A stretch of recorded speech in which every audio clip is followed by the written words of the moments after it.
책을 읽다 보면 사례를 들어 설명하는 것을 흔히 봅니다. 저자가 왜 그 사례를 들었는지, 무엇을 말하고 싶은지를 알 수 있습니다. 책에는 저자가 주장하고 싶은 내용이 담겨 있습니다. 주장하려면 근거가 있어야 합니다. 사실에 근거한 주장은 매우 설득력이 있습니다.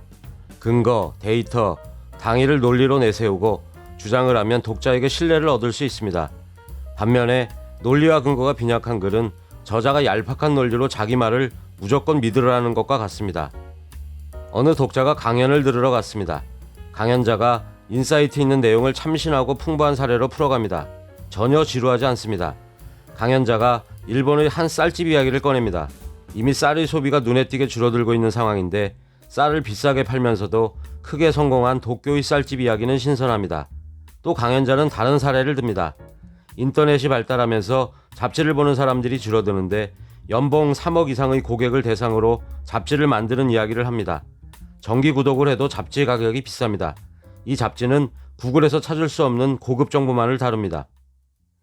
이처럼 사례가 신선하면 독자를 집중하게 합니다. 독서의 즐거움을 느끼게 합니다. 이런 사례에 깊이 있는 분석이 추가된다면 금상첨화겠지요. 김승섭 교수는 아픔이 길이 되려면과 우리 몸이 세계라면을 썼습니다. 방대한 자료를 검토하고 여러 연구를 망라하며 데이터를 근거 삼아 이야기합니다. 게다가 특유의 정갈한 언어로 표현합니다. 아픔이 길이 되려면에는 이런 내용이 있습니다. 동성관계를 보호하는 법을 제정한 지역의 경우 1995년 설문에서 이성애자라고 응답했지만 2009년에는 스스로를 동성애자나 양성애자라고 응답한 사람의 비율이 그러한 법이 없는 지역에 비해 30% 높게 나타난 것입니다. 동성관계를 법적으로 인정하는 사회적 변화와 함께 과거 자신의 성적 지향을 숨기던 이들이 스스로의 존재를 드러내기 시작한 것이지요. 동성결혼, 불인정과 같은 제도적인 차별이 한 개인의 삶과 자존감에 어떠한 영향을 미치는지를 잘 보여준 사례라고 할 수 있습니다. 책을 쓸 때 저자는 자기의 주장을 뒷받침해주는 사례를 열심히 모읍니다. 사례가 풍부한 책을 독자들이 좋아하기 때문입니다. 다양한 사례는 내용을 풍성하게 합니다. 그런데 너무 흔한 사례, 이 책 저 책에서 인용하는 사례는 글의 격을 떨어뜨립니다. 유명한 인물의 식상한 사례를 소개하면서 계속 자기 주장을 이어나가는 책을 많이 보는데 책 좀 읽는 독자에게 그런 사례는 너무 식상합니다. 여러 가지 사례를 들면서 책을 쓰면 너무 많은 이야기로 인해 초점이 흐려지는 것도 있지만 사례는 내용을 이해하는 데 많은 도움이 되는 것이 사실입니다. 책을 쓰는 작가들은 목차가 완성되면 각 꼭지에 들어갈 사례를 먼저 찾기도 합니다.